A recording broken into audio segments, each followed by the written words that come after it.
अवधूत चिंतन श्री गुरुदेव दत्त श्री स्वामी समर्थ. हॅलो, मी Priyanka. Welcome back to Priyanka all content. आजचा दिवस तुम्हाला शुभ जाओ. स्वामी महाराज तुमच्या सर्वांच्या सर्व चांगल्या इच्छा पूर्ण करो हीच प्रार्थना मी त्यांच्या चरणी करते आणि व्हिडिओला सुरुवात करते. तर बघा, लवकरच महाशिवरात्री हा सर्व महादेवांच्या भक्तांचा अतिशय आवडतीचा असा जो उत्सव आहे तो लवकरच आलेला आहे. महाशिवरात्रीच्या आधी नंदी पक्ष आलेला असतो.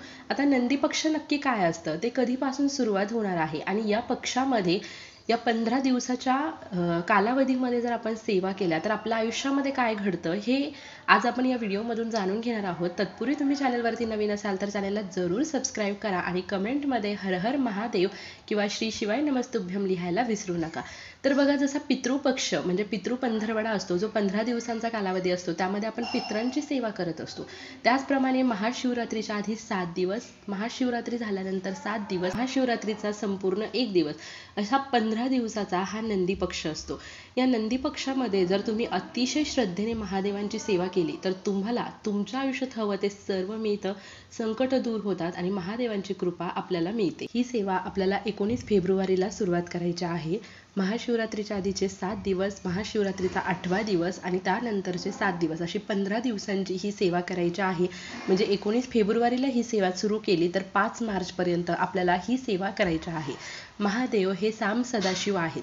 तर नंदी नावाच्या ऋषींनी ही सेवा नंदी पक्षामध्ये केली होती. हे जे नंदी नावाचे ऋषी होते त्यांनी नंदी पक्षामध्ये म्हणजे या 15 दिवसाच्या कालामध्ये शिवपंचाक्षरी स्तोत्रम याचं पठण केलं होतं, याची सेवा केली होती. श्री शिवाय पंचाक्षर स्तोत्रम हे तुम्हाला गुगलवरती सर्च केल्यानंतर सहजरित्या उपलब्ध होईल. नागेंद्रहाराय त्रिलोचनाय भस्मांगरागाय महेश्वराय नित्याय शुद्धाय दिगंबराय तस्मै नकाराय नमः शिवाय हे आहे श्री शिव पंचाक्षर स्तोत्रम. हे तुम्हाला संपूर्ण गुगलवरती भेटून जाईल. ही सेवा तुम्ही संकल्पयुक्त सुद्धा करू शकता आणि संकल्प न करता सुद्धा करू शकता. जर तुम्हाला तुमच्या इच्छा पूर्ण करून घ्यायच्या असतील, मग त्या मानसिक असो, शारीरिक असो, आर्थिक असो, संसारिक असो, सगळ्या इच्छा असतील, संकट असतील, ती दूर करायची असतील, महादेवांचा आशीर्वाद प्राप्त करून घ्यायचा असेल तर या नंदी पक्षामध्ये तुम्हाला ह्या सेवा जितक्या जास्त शक्य होतील तितक्या करायच्या आहे.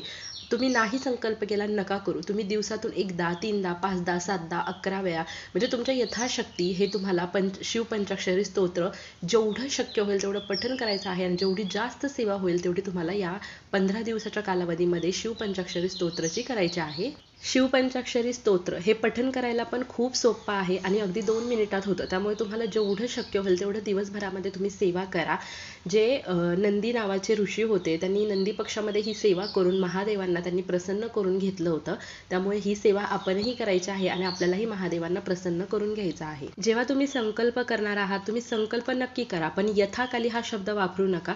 कारण यथाकाली म्हणजे काय की एकदाच बसून मी समजा 108 वेळा किंवा अशा वेळा पठण करणार असं आपण त्याचं म्हणतो. पण कसं असतं, आपण संसारिक माणसं असल्यामुळे आपल्याला कधी शक्य होतं, कधी नाही होत, किंवा आपण आज ठरवलेलं की सेवा करायचीच तर आपल्याकडून त्याच दिवशी नेमकी सेवा होत नाही किंवा त्या टाईमवर सेवा होत नाही. म्हणून तुम्ही संकल्प करा, फक्त तो शब्द न वापरता तुम्ही संकल्प करायचा आहे. ही सेवा तुम्हाला तुमच्या देवघरामध्ये आसन घेऊन बसायचं आहे, दिवा धूप अगरबत्ती लावायचा आहे. प्रत्येकाच्या घरामध्ये महादेवाची पिंड असते, त्या शिवलिंगासमोर बसूनच तुम्हाला ही सेवा करायची आहे. मग तुम्ही ही सेवा सकाळी, दुपारी, संध्याकाळी कधीही करू शकता. महादेवाच्या कुठल्याही सेवा प्रदोष काळामध्ये म्हणजे संध्याकाळच्या वेळी करण्याला विशेष महत्त्व आहे. तुम्हाला शक्य असेल तर तुम्ही प्रदोष काळात करा, नसेल तर सकाळी, दुपारी कधीही केली तरी सुद्धा चालणार आहे. पण ही सेवा कुठे प्रवास करत आहात अशा ठिकाणी नाही, तर तुम्हाला देवासमोर बसूनच करायची आहे. तुमची सेवा जर संकल्पयुक्त नसेल, तुम्हाला दिवसातून 5 वेळा पठण करायचं, तुम्ही सकाळी 3 वेळा करा, संध्याकाळी 2 वेळा करा किंवा सकाळी 2 वेळा, संध्याकाळी 3 वेळा असं केलं 2 बैठकीमध्ये तरी सुद्धा चालणार आहे.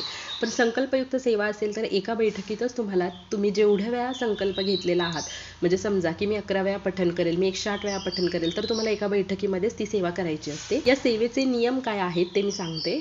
तुम्ही ही सेवा जर संकल्पयुक्त करत असाल तर मांसाहार कडकडीत वर्ज करायचा आहे. संकल्प न करता सेवा करत असाल तरीही मांसाहार बंद करायचा आहे. ज्या दिवशी तुम्ही मांसाहार कराल त्या दिवशी चुकूनही सेवा करू नका. दुसरी गोष्ट, तुम्हाला ब्रह्मचार्याचंही पालन करायचं आहे, कारण तुम्ही महादेवांची सेवा करताय, त्यामुळे तुम्हाला ब्रह्मचार्याचं पालन करायचं आहे. परांना तुम्हाला खायचं नाहीये. समजा आता बऱ्याचशा जणांना खावं पण लागतं, पण जेवढं टाळता येईल तेवढं टाळा. तुम्ही जर बाहेरगावी जाणार असाल, संकल्पयुक्त तुमची सेवा असेल तर तुम्ही तिथे ज्या कुठल्या गावाला जाणार आहात तिथे एखादा महादेवाचं मंदिर असेल तर त्या मंदिरात जाऊन सेवा करा. दुसऱ्यांच्या घरात जाऊन सेवा करू नका. एकतर तुमच्या घरी करा किंवा मग दुसऱ्या गावाला गेला, त्या गावात कुठेतरी महादेवाचं मंदिर असेल त्या मंदिरात जाऊन सेवा करू शकता.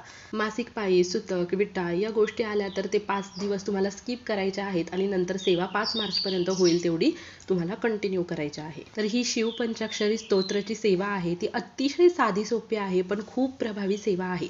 तुमच्या शारीरिक, मानसिक, आर्थिक, संसारिक सर्व अडचणी सुटतील, तुमच्या इच्छा पूर्ण होतील, संकट दूर होतील, महादेवांचा कृपा आशीर्वाद तुम्हाला मिळेल. ही सेवा तुम्हाला 19 फेब्रुवारी पासून सुरू करायची आहे.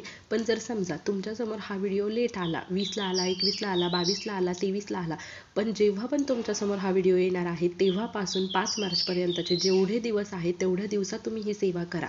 कारण तुम्ही जेवढी सेवा कराल तेवढा तुम्हाला अनुभव येणार आहे. सेवा करणं महत्त्वाचं आहे. मग किती दिवस तुमच्याकडे आहेत ते न बघता तुम्ही तुमच्यासमोर जेव्हा पण हा व्हिडिओ येणार आहे तेव्हापासून सेवा सुरू करा. तुम्हाला अनुभव आल्याशिवाय राहणार नाही. महादेवांचा कृपाशीर्वाद तुम्हाला प्राप्त होईल. तर अतिशय प्रभावी अशी ही सेवा नक्की करा आणि त्याचे अनुभव घ्या. झालेली सेवा मी महाराजांच्या चरणी अर्पण करते. व्हिडिओ आवडला असेल तर लाईक, शेअर, कमेंट नक्की करा. Shri Swami Samarth. Bless you all.